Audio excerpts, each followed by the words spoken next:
The empire of the rising sun has risen. The Western barbarians will bow before us.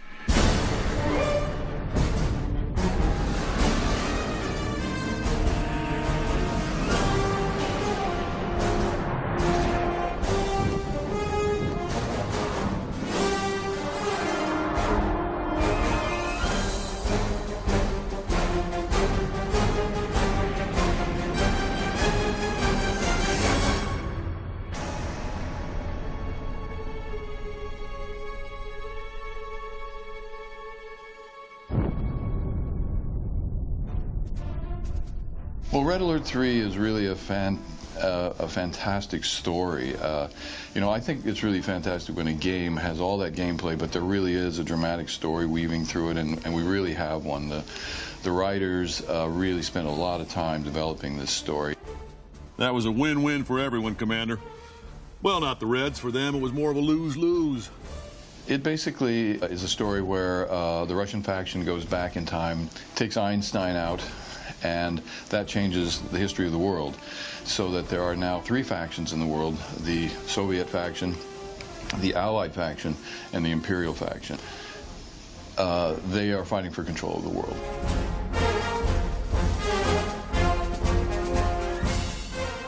President Ackerman is very self-assured, smug, some might say, and about as extreme a hawk as you're likely to find. Bullpucky! You know those Russians can't be trusted. They hate everything we stand for. Freedom, liberty, the pursuit of happiness, apple pie. Did I say freedom?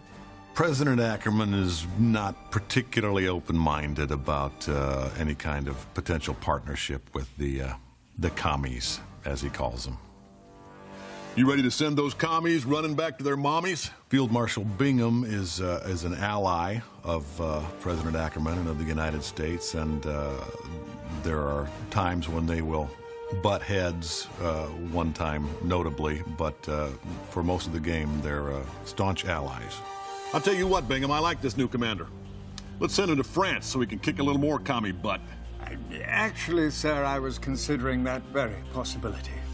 Field Marshal Bingham is very much the old-school military. He's a bit like characters that you used to see in Second World War films, with a stiff upper lip. And he's very honest, very trustworthy, and is, I think, a little suspicious of the motives of the American president. The leaders of all the other allied nations already agreed. Not me. Not the U.S. of by God A. You're making a very big mistake, my friend. You mark my words. Commander Warren Fuller is basically the commander that works with the gamer as in charge of the Allied forces who will fight against the Soviets and the Empire of the Rising Sun and everybody else in the game. This won't be the last time we meet, and next time your general won't be there to rescue you. My character is Lisette. She's a commander for the Allies, and you can choose her to play with you. And she's kind of sassy. You know, she has her own little thing going on. She doesn't look tough, but she can kick some ass. Well, that's a relief. When I heard you guys were coming, I thought it was going to be a tough fight. One of the people you're going to love is Gemma Atkinson, who plays a wonderful role in this. She's one of the most beautiful women you'll ever see. Your job is here, on dry land. And be on the lookout, sir. They know you're here. Yeah, my character is called Eva, and she's an Allied military briefer. She basically appears to be very straight, very kind of, you know, clued up. The free world is now in your hands. But in actual fact, she has a soft spot for the commander, and she has a bit of a problem with Tanya, played by Jenny McCarthy. I think there's a bit of rivalry going on because they both kind of want the commander's attention. I'm glad to see you made it back in one piece, Commander. Excellent job. You can flirt with the commander later, Lieutenant. Right now, we have a job to do. The character I play is Tanya, and she is a bit of a badass. Maybe not even a bit. She's a lot of a badass. She can kill a man 15 different ways with her bare hands. So a word of advice, don't get on her bad side. You know, I'll tell you the scene that I'm excited to do. There's an interrogation scene where I kind of get busted a little bit from my commander and lieutenant while I'm trying to interrogate Sergi to find out where the headquarters are. I've never really done a scene where I've actually almost hurt somebody, so I'm excited to try to get information out of him. That you're gonna have to do on your own.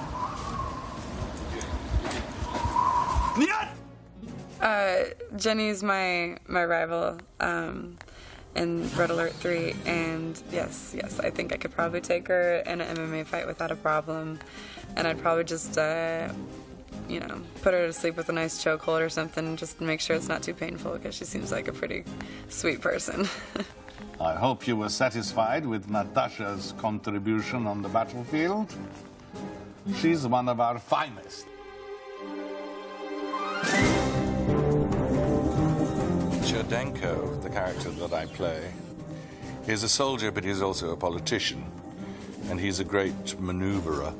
And for several years, he's been working on a secret project, which is in fact a time machine. No, sir. 12 months ago, I was put in charge of a top-secret project. And things get so bad that he coerces, really, General Krukov to taking a trip in the time machine to Brussels in 1927. This war should never have happened. We went back in time to save ourselves and everything changed. Peter Stormare is out of his mind. I mean, you could commit him tomorrow.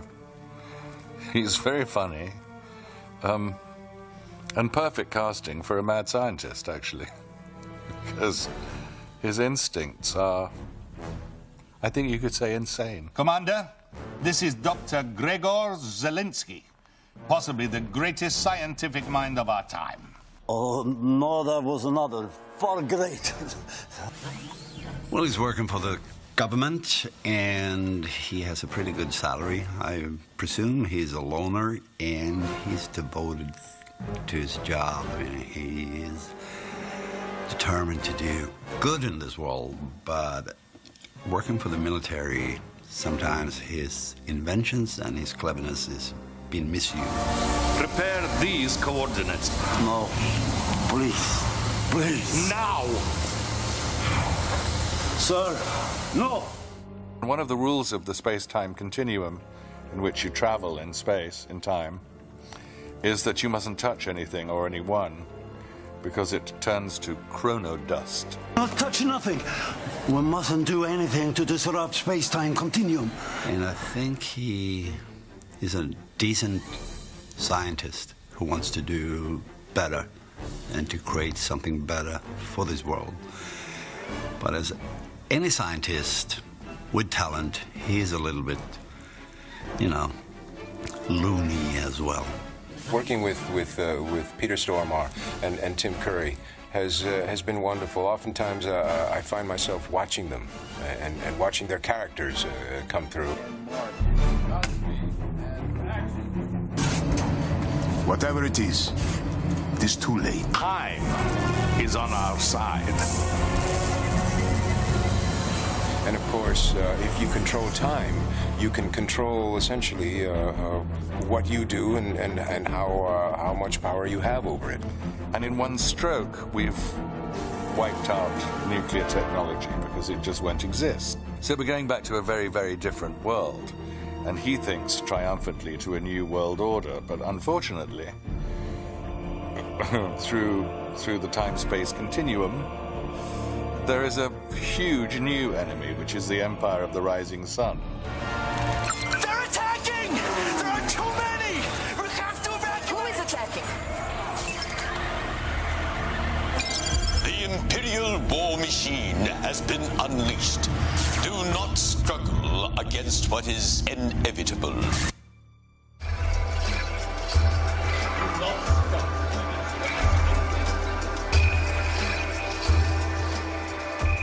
The Empire of the Rising Sun has risen. Well, Emperor Yoshiro is a powerful leader.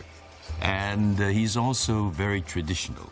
He believes in, it's a very Japanese philosophy, that tradition is important, that there are forces that predetermine what the future is going to be. I will not resist, my son. Not after seeing our crushing of the Soviets. But, Father, we have intelligence from my spy, deep within Allied command. They are planning an attack at our base. The conflict is with a generation that doesn't necessarily subscribe to that view of life, that philosophy. Thank you, Commander. You have honored your ancestors and defeated our enemies. Working with George Takei was awesome. I mean, growing up, I was a Trekkie fan, so being able to work with Sulu and is awesome, and he's a great guy.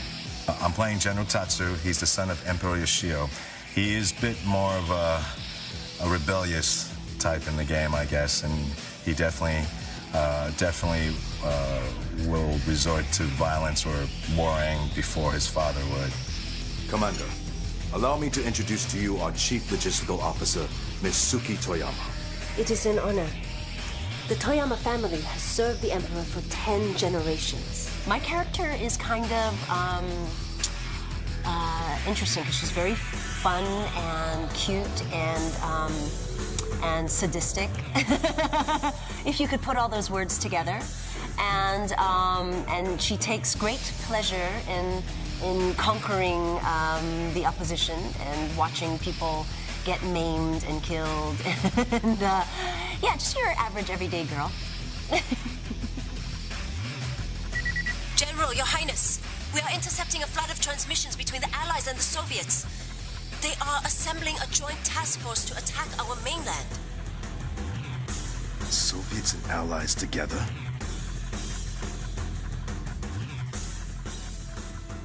Red Alert 3 is about the most colorful game this team's done. From Battle for Middle-earth to Command & Conquer 3 and now this one, we've definitely gotten brighter and more saturated and more colorful this time. The process for our cinematics involves a lot of different people on the team. It's not just the cinematics guys who are, directing and shooting and editing and providing the audio and all of that, but it really starts from design and design coming up with the locations and the settings and what's the story that needs to take place in those cinematics. And then from there it goes to art, and we start creating costumes for those characters and sets for them to tell their story in. And all that has to happen before it gets into the hands of the cinematics guys who really put it down on tape or on a hard drive, as the case may be. So it started out where do some quick sketches and made cardboard models, and on there you're able to show the stages. We knew we would have probably 2 stages. So all the sets, and in this case we had 11 sets. Now on Command & Conquer 3, we had 3 large sets and probably 6 small little entities that we were shooting with green screen. And this was amazing. When you put the cardboard models out, you colorize certain parts of the model, you're really able to see the game ahead of time. Because what it does for them is they're able to see where these segments with the actors are going to fit in into their CG world. We have a shot then, looking this way at them, where they come to the door. We can have a technician open the door if we want, or they open it. What we do is we have to translate it for camera. We have to make it work for what they're going to be shooting technically. So it has to work for the camera to move and to dolly. We knew we wanted different areas to use and not just be stuck looking into the set. So we knew he'd be with his son, the Emperor would be with Tatsu.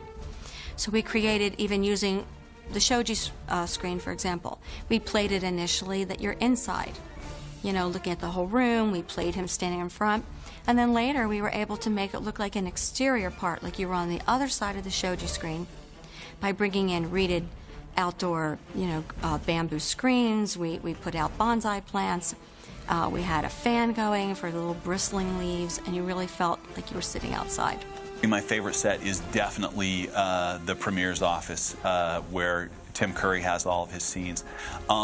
Because of the color palette that we have for the Soviet faction, that was really the place where we got to have some fun. There's a great big red Soviet symbol done on the floor, big red phone, another big red Soviet symbol on the wall, big portrait of Lenin, and that all ties in with just these over-the-top outfits with, you know, big red and gold epaulets and stuff. That's the set really where I felt we were able to do the most.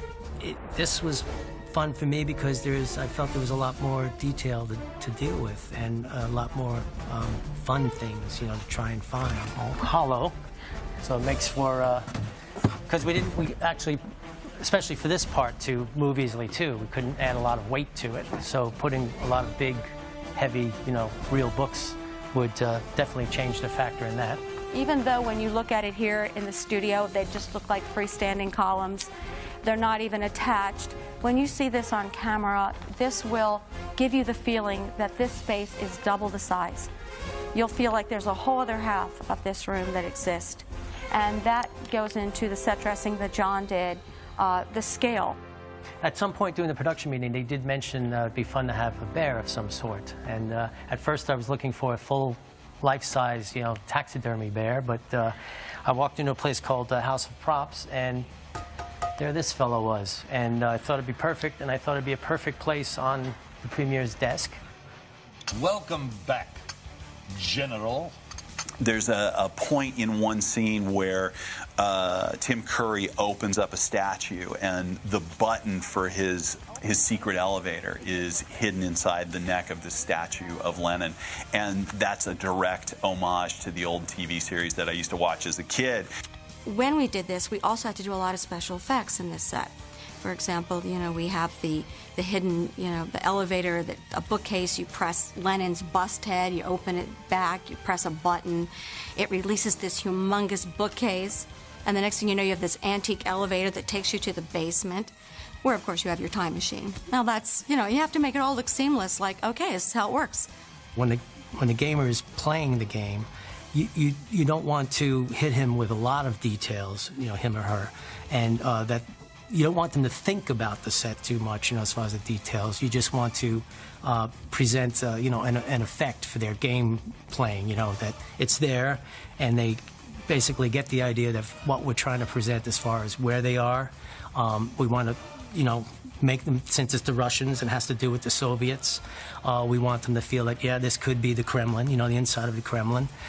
So you have to present some of those elements that would give that flavor, give that feel. The team put a ton of effort into Red Alert 3, and I think of all the RTS games that I've worked on so far, this is the one I'm the most proud of. And really it just comes down to how fun is it to play. And, you know, it's kind of like picking out which one of your children is your favorite, but I think I got to say Red Alert 3 is my favorite. Of everything we've done, this is the game I most enjoy playing. Being a part of Red Alert 3 has just been awesome, and I'm super excited to see the end result and see it all put together. I'm really excited to have this new fan base, and I think this is the start of like a whole relationship between me and video games. Actually, I'm super stoked on it, man. I wish there would be more games in this category. And I think the more the video game evolves all the time, and I think people will demand more, and they will demand some more depth, not just superficial video games. And here you have one example. I'm happy to be part of it. And there's over an hour's worth of cinematics in this game, so it's like a feature interwoven with a game.